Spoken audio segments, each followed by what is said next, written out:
Hey guys, it's Sam with 2Ms and welcome to another MYXclusive interview. As you guys can see, I have a very special guest here with me, and we have the world-renowned DJ and producer who really needs no further introduction, in my opinion. So everyone, please welcome Alesso! Woo! Woo! Thanks for having me.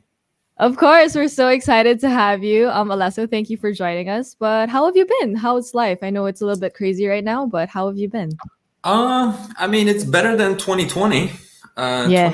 2021, a little bit more hope, a little bit more Mm-hmm. positivity. Yeah. Trying not to get too much hopes up, but just continuing to do what I can do, Mm-hmm. which is making music, Mm-hmm. and stay creative and just try to explore new sounds and Mm-hmm. really taking this time to work on my records a little bit Mm-hmm. more, and just stay as busy as possible, and to For a certain sure. extent, Mm-hmm. but Yeah. I've also tried to relax too. It's like Mm-hmm. both. A good balance between both. Yeah, I love exactly. that. I love that you said we're hopeful, but not too hopeful at the same time, too. Yeah, because I felt like Yeah. last year I got a little bit like sad so many times. Yeah. I thought things were gonna happen, so now I'm just Mhm. like, when it happens, it happens. So Yeah. Take it one day at a time. I think that's all of yeah, us I mean, we're heading nowadays. towards the right direction, Mhm. That's true. so that feels good. Mhm. But yeah, just gotta be Yeah. patient and stay positive.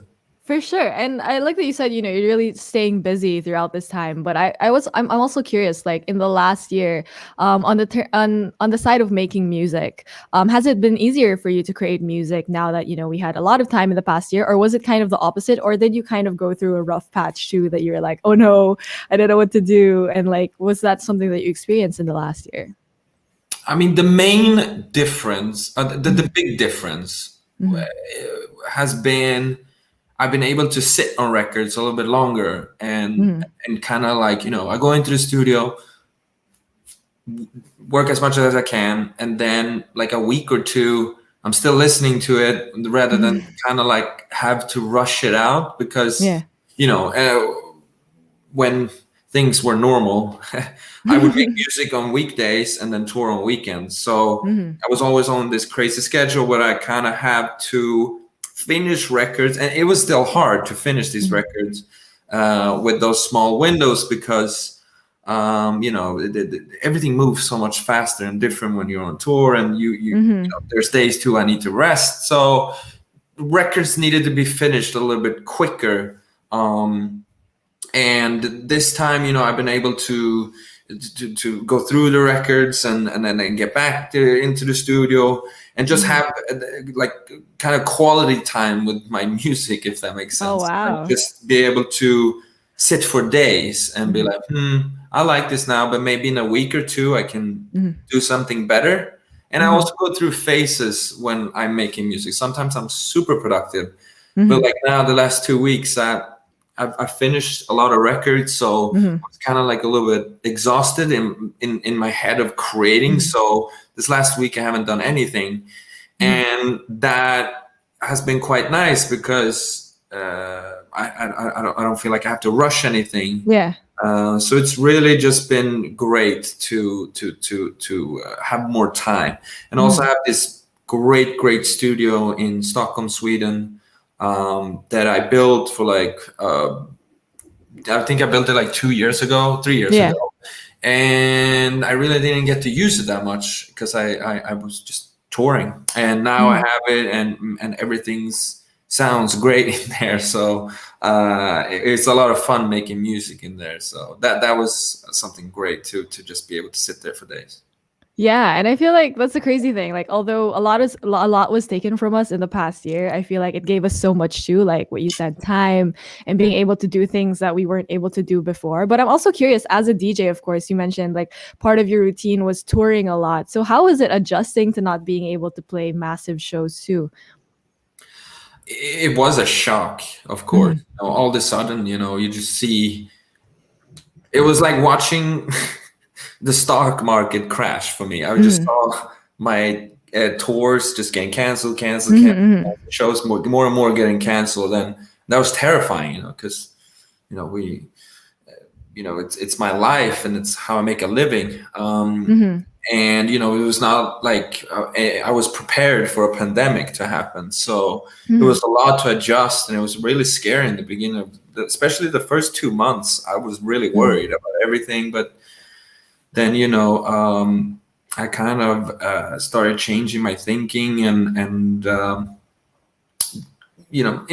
I'm mostly a very optimistic person, and Mm-hmm. so I was just realized there's not that much you can do, and what matters the most is your friends and your family and your support there.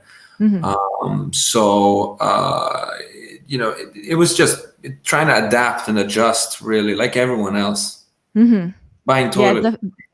yeah, definitely. I mean, like despite like everything that went on, I feel like you're still doing a lot. Like you released a songs last year too, and you started headlining like some festivals too. Like even though online, I feel like, and also with PUBG, you also did their festival last month, Hmm. so that was crazy. So it's kind of slowly picking up to it, like what you said, we're going in the right direction. But I do want to talk about your latest collaboration Hmm. with Stray Kids and Corsak, which is called Go Dumb.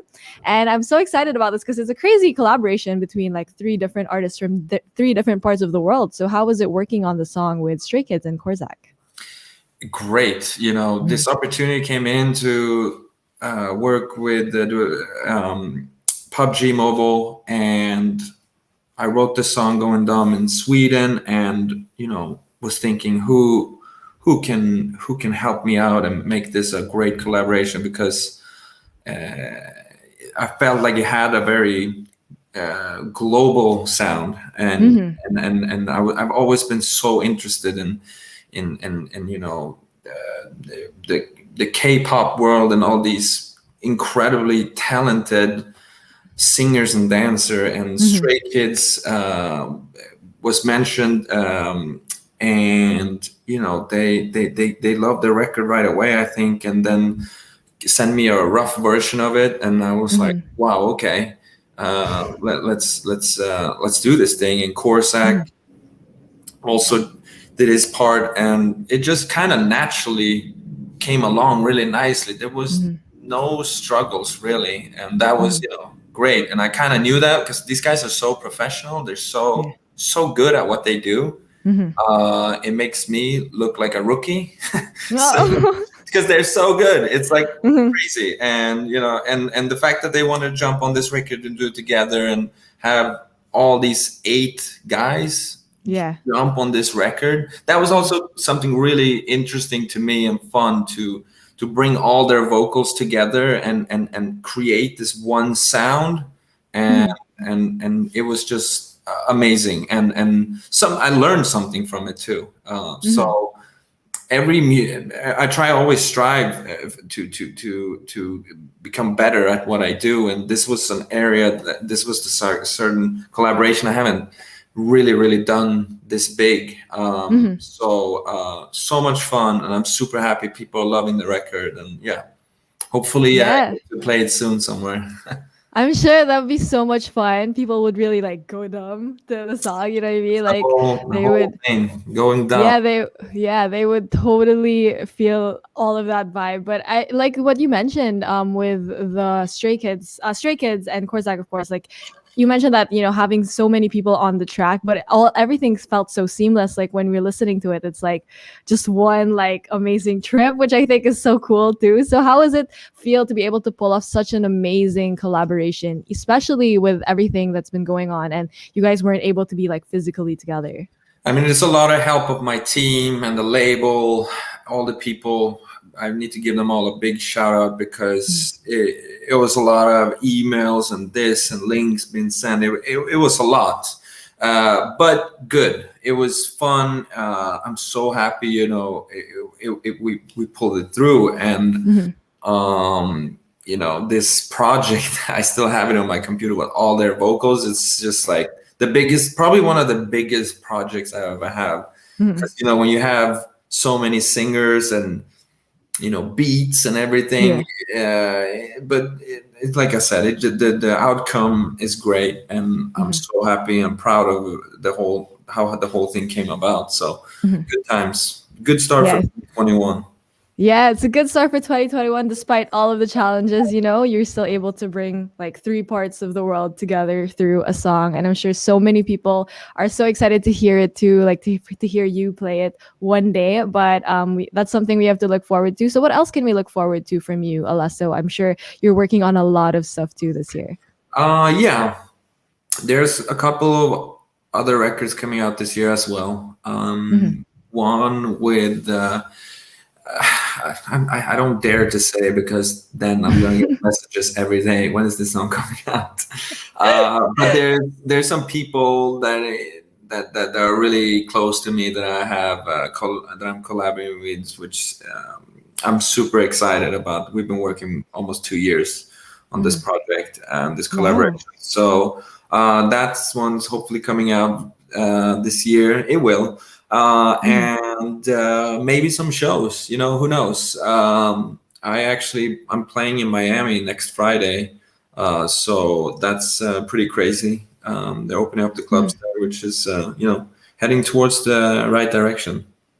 Yeah, so I'm sure that's an exciting thing for you and a lot of people too. So thank you so much, Alasso, for Well, thanks for joining having us today. It was so much fun getting to talk to you. So to everyone me. who's watching this, make sure to stream "Going Dumb" by Alesso, Stray Kids, and Corsak up on multiple digital streaming platforms. So once again, thank you, Alasso, for Thank you. joining us today. And once again, this has been Sam at 2Ms. Bye, guys. Bye.